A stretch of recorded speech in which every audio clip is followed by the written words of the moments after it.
Assalamualaikum warahmatullahi wabarakatuh. Perkenalkan, nama saya Feta Akila, NIM 19017099. Saya dari kelas Sastra Indonesia C, Prodi Sastra Indonesia. Kali ini saya akan mempresentasikan mapping saya yang mengenai angkatan 2000-an. Angkatan 2000. Latar belakang lahirnya angkatan 2000. Setelah wacana tentang lahirnya sastrawan angkatan reformasi muncul, namun tidak berhasil dikukuhkan karena tidak memiliki juru bicara. Korrie Layun Rampan pada tahun 2002 melempar wacana tentang lahirnya sastrawan angkatan 2000. Sebuah buku tebal yang diterbitkan oleh Gramedia Jakarta tahun 2002, 100 lebih penyair, cerpenis, novelis, eseis, dan kritikus sastra dimasukkan Korrie ke dalam angkatan 2000, termasuk mereka yang sudah mulai menulis sejak tahun 1980-an. Angkatan 2000 adalah nama yang diberikan oleh Korrie Layun Rampan. Selanjutnya, ciri karya sastra. Yang pertama yaitu pilihan kata diambil dari bahasa sehari-hari yang disebut bahasa kerakyat jelataan. Yang kedua, mengandung revolusi tipografi atau tata wajah yang bebas aturan dan cenderung ke puisi konkret. Yang ketiga, menggunakan estetika baru yang disebut antroporisme atau gaya bahasa yang berupa penggantian tokoh manusia sebagai aku lirik dengan benda-benda. Yang keempat, penciptaan interaksi massal dan hal-hal yang bersifat individual. Yang kelima, komposisi dibangun dalam pengaturan partisipasi benda-benda, peristiwa, pertanyaan aku dilirik dalam perspektif sejajar dan objektif. Puisi yang keenam, puisi-puisi yang religius dengan cenderung menciptakan penggambaran yang lebih konkret melalui alam, rumput, atau daun-daun. Yang ketujuh, banyak puisi yang diciptakan tidak menggunakan sistem pembuatan bait. Yang kedelapan, penggunaan citraan alam benda. Yang kesembilan, materi yang digarap penyair tidak hanya tentang sosial kemasyarakatan, budaya, etnis, melainkan juga religi. Dan yang kesepuluh, sosial media digunakan sebagai sarana dalam berkarya. Selanjutnya, kekurangan dan kelebihan pada angkatan 2000. Yang pertama yaitu kekurangan. 1. Banyak munculnya sastra perkelaminan yang cenderung merusak moral bangsa. 2. Adanya lapisan sastrawan muda dengan ekspresinya yang menggebu-gebu, berkarya secara terbuka, dan tidak terlalu memperhatikan nilai moral yang berkembang di masyarakat. 3.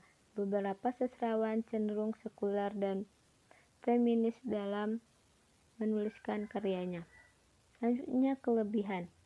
Yang 1. Pencerminan sebagai karya reformis di mana terjadi revolusi dalam bentuk. Yang kedua, penggunaan tema yang beragam. Yang ketiga, kekuatan narasi yang lancar dan mengalir. Yang keempat, banyaknya muncul karya sastra pembangun jiwa. Dan yang kelima, kejadian menarik yang inspiratif banyak digunakan pengarang dalam menuliskan karyanya. Selanjutnya itu pengarang dan karya sastra angkatan 2000.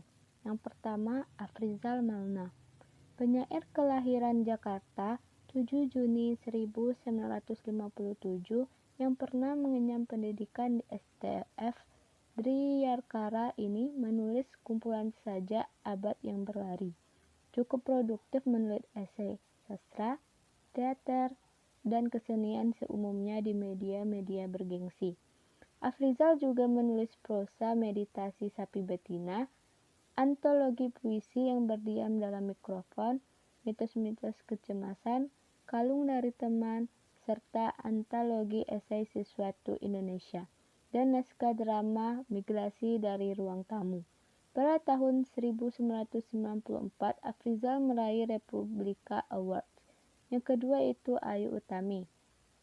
Lahir di Bogor 21 November 1968. Tamatan jurusan Sastra Rusia, Fakultas Sastra Universitas Indonesia. Terkenal dengan novelnya yang berjudul Saman, Laila Tak Mampir di New York.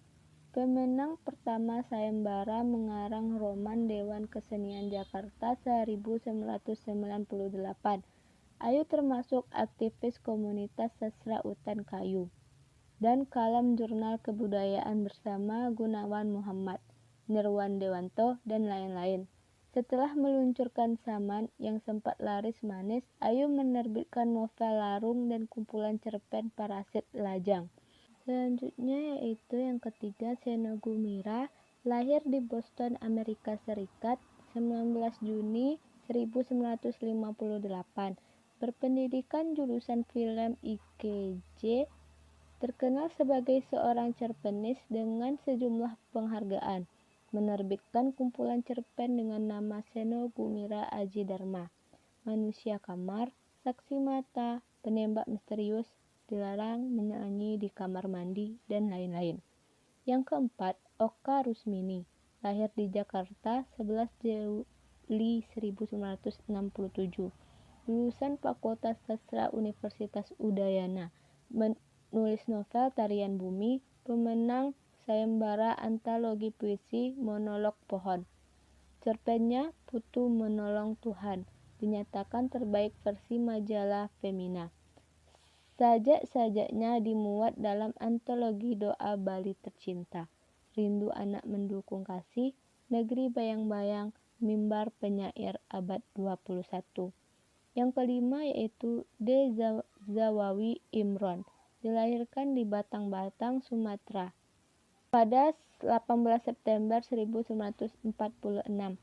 Terkenal sebagai penyair otodidak, berpendidikan pesantren asal Madura.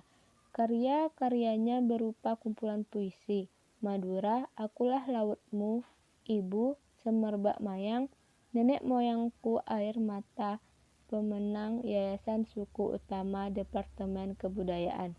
Zawawi juga menceritakan kembali dalam bentuk buku Neperi Tunjung Wulan dan Bangsa Cara Raja Padmi. Selanjutnya yaitu perkembangan puisi dan prosa pada angkatan 2000. Yang pertama yaitu puisi. Kehadiran puisi kontemporer merupakan perkembangan puisi di Indonesia.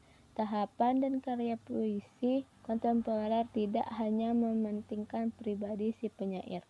Tokoh dalam puisi kontemporer adalah Sutarji Kolzum Bahri, Darmanto Jatman, Taufik Ismail, dan Rendra dalam kumpulannya yang sangat terkenal Blues untuk Boni. Contoh puisi kontemporer yaitu Malam Sebelum Badai karya Taufik Ismail. Yang selanjutnya yaitu prosa. Perkembangan prosa yang pertama, prosa baru bersifat dinamis, senantiasa berubah sesuai dengan perkembangan masyarakat. Yang kedua, masyarakatnya sentris. Cerita mengambil bahan dari kehidupan masyarakat sehari-hari. Yang ketiga, bentuknya roman, cerpen, novel, kisah, dan drama. Berjejak di dunia yang nyata, berdasarkan kebenaran dan kenyataan. Yang keempat, terutama dipengaruhi oleh kesusastraan barat. Yang kelima, dipengaruhi siapa pengarangnya karena dinyatakan dengan jelas. Yang keenam, tertulis. Terima kasih telah menyaksikan. Mohon maaf atas segala kesalahan. Assalamualaikum warahmatullahi wabarakatuh.